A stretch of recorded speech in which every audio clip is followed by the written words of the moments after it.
Maître Beken, j'écoute votre exposé des faits. Merci, monsieur le juge. Ma cliente s'est rendue compte qu'elle avait épousé un homme immature. Un homme qui ne sait toujours pas comment tenir une famille, dont il est le chef. Monsieur Pajot, qui est son mari, est un homme inconsistant, un homme intolérant qui ne partage pas ses opinions ni celles des autres. Il a cessé d'être attentif à ses enfants. Je dis bien cessé d'être attentif à ses enfants. Madame Bernadette Pajot donc demande le divorce pour inconsistance de son mari. Et pour cela, elle sollicite un logement et la garde de leurs 3 enfants avec leur pension alimentaire mensuelle, tout comme leur charge scolaire. Bien, Maître Beken. Maître Senou Clémence.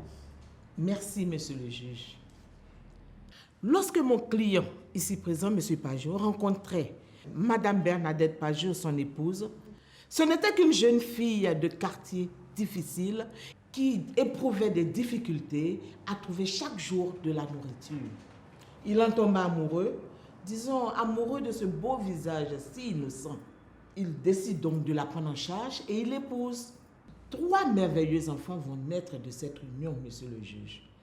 Mais, monsieur le juge, imaginez un instant une femme qu'on a sortie de rêves impossibles, fleurie de pauvreté, se métamorphoser et avoir un autre rêve qui est celui de cocufier son mari, de négliger et d'abandonner tout ce qui a été construit. Pour ces motifs, il revendique la totalité du patrimoine conjugal ainsi que la garde des enfants.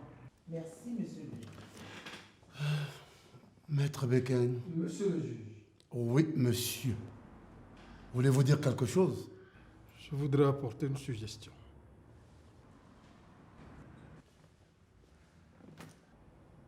Sans vouloir vous offenser, vous et cette audience, je voudrais dire que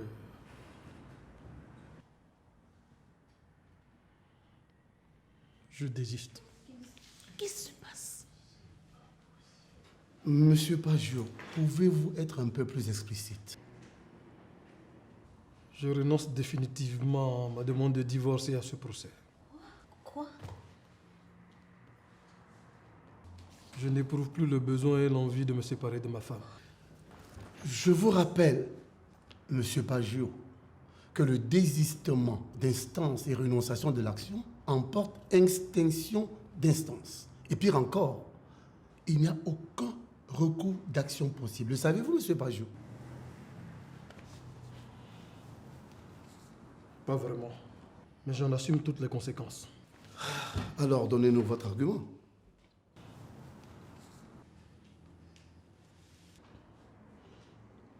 J'aime ma femme et j'aime mes enfants. Je t'assure que ce n'est pas le moment de nous faire ta comédie. Ce n'est pas de la comédie, Bernadette. Je ne suis pas un saltimbanque. J'exprime l'amour que... L'amour! Arrête de m'infantiliser, Pajot. Monsieur le juge, je ne crois pas que nous sommes dans une pièce de théâtre. Ma cliente a fait une requête de divorce et je souhaite que l'audience aille jusqu'au bout, monsieur le juge. Il nous perd le temps. Qu'est-ce qui est plus important que le temps qu'on vous paye, vous? Et puis je vous signale que c'est vous le théâtre ici. Bon, là, je souhaite fortement que son avocate continue de prendre sa défense et que lui soit mis à l'écart vu son comportement. Monsieur le juge, l'agissement de monsieur Pajot prouve qu'il est encore un homme violent. Mais je ne suis pas une merde, moi! Monsieur Pajot, je vous prie de bien vouloir mesurer vos propos et de vous calmer.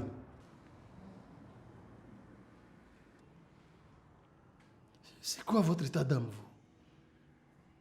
Vous voulez briser à tout prix un couple, même quand le conjoint se rend compte qu'il a commis une erreur et demande pardon à sa femme? Mais vous, pourquoi vous ne rentrez pas chez vous caresser la vôtre et nous laisser tranquilles? Monsieur Pajot,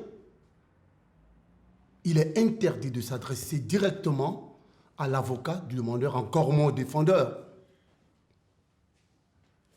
Une fois de plus, je vous prie de bien vouloir mesurer vos propos.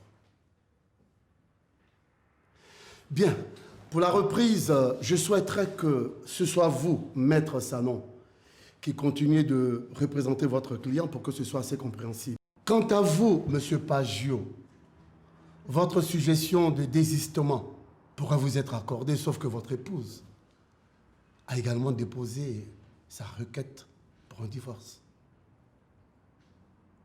Alors, aucune loi, je dis bien aucune loi, aucune ordonnance ne me donne le pouvoir de convaincre votre épouse de renoncer ou de continuer ce procès. Il lui revient à elle seule, et à elle seule, de prendre la décision.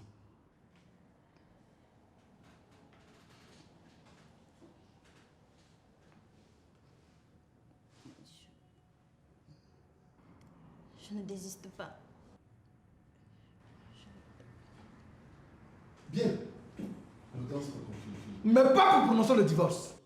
Monsieur Pajot, je vous rappelle que nous sommes ici à une audience et non ailleurs. Alors, il m'appartient à moi et à moi seul de décider de ce qui sera résolu ou pas. Je sais très bien, monsieur le juge. Je vous accorde une ultime minute pour vous exprimer. Et après, Maître Sano, votre avocat, prendra le relais définitivement.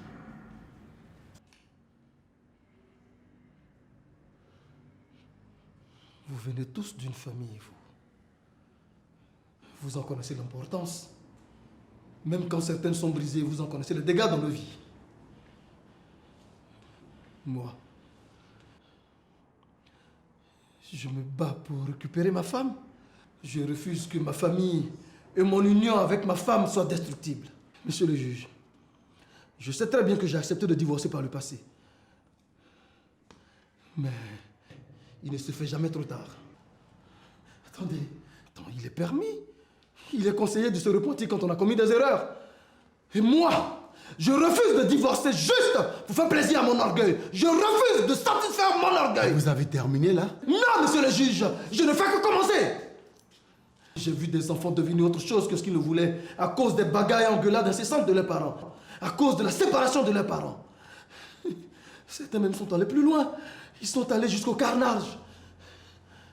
Bernadette, chérie, il n'y a rien de plus pathétique que le suicide d'une famille.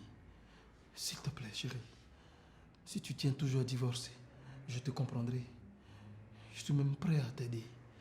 Mais s'il y a ici quelqu'un de qui tu dois divorcer, ce n'est pas moi. C'est ton avocat. Eux, oui, ils sont payés pour divorcer.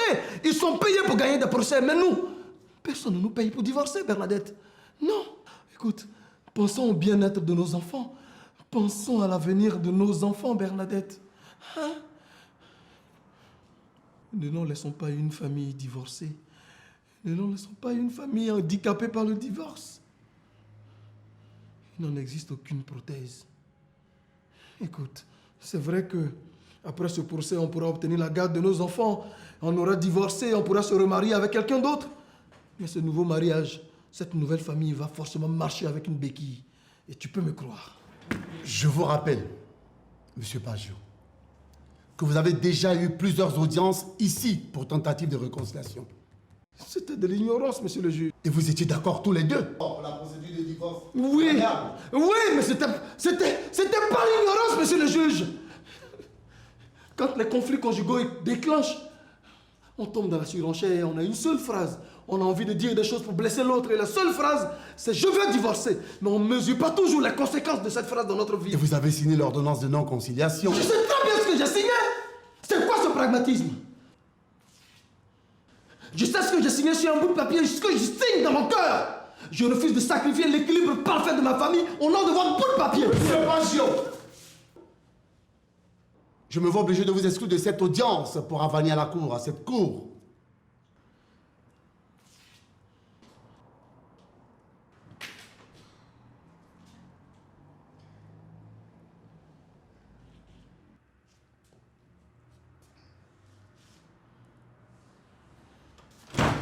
Monsieur le juge,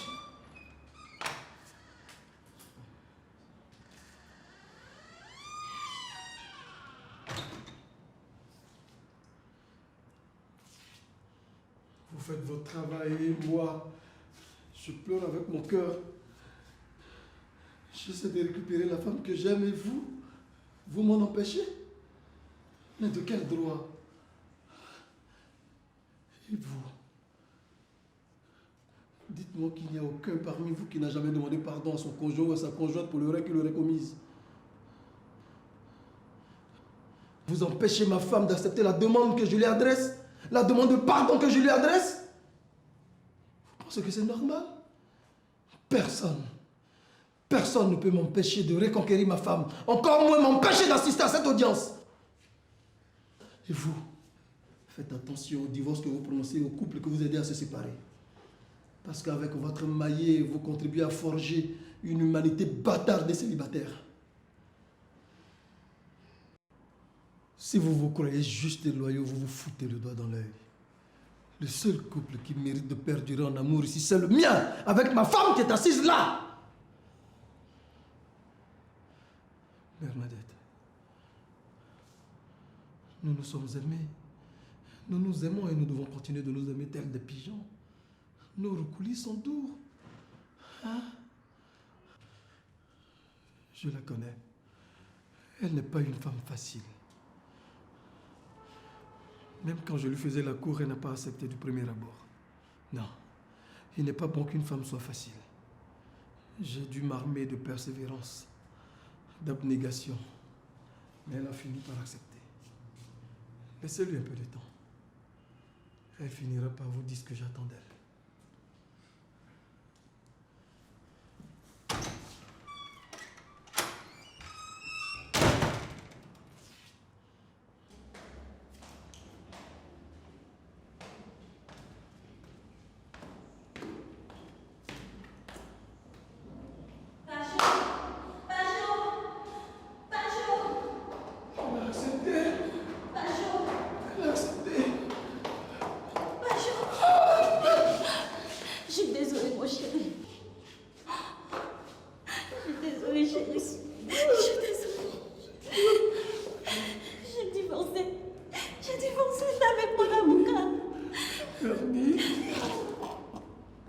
Merci Seigneur. Merci Seigneur. Chérie, mon cœur, je suis vraiment désolé. Hein? On ne s'engueulera plus, hein? On ne se quittera plus, d'accord? On ne va plus jamais essayer de divorcer, hein?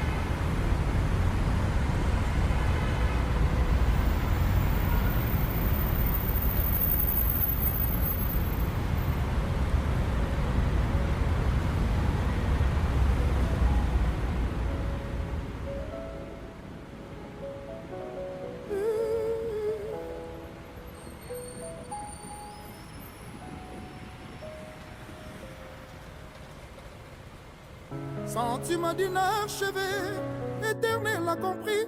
J'ai toujours fait passer ton bien-être, bonheur avant les miens. Regarde-moi maintenant. À ma âme sœur, nous nous sommes liés. Son innocence m'a redonné la légèreté. De mon adolescence passée, Wana ya Marie, Manakine Baebi. Et je me suis peu à peu épris d'un ange qui ne venait pas des cieux. Car je l'ai laissé se blottir contre moi, je l'aurais protégé contre vents et marées. Sans me douter qu'elle glissait entre mes doigts. Rien n'est simple en amour. Changer ma tête, ni nyango boyo. A préféré Tosilana. Et ngaye.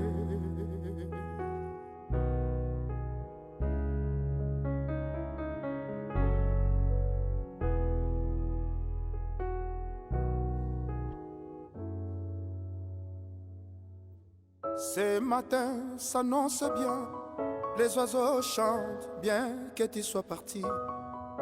Et ton rire dans les nuages s'est envolé.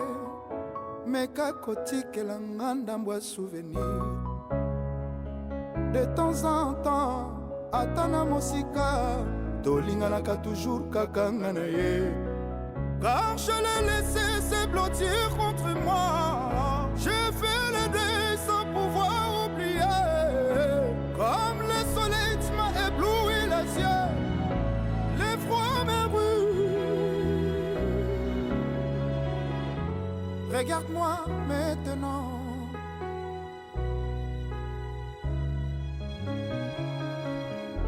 Regarde-moi, regarde-moi maintenant.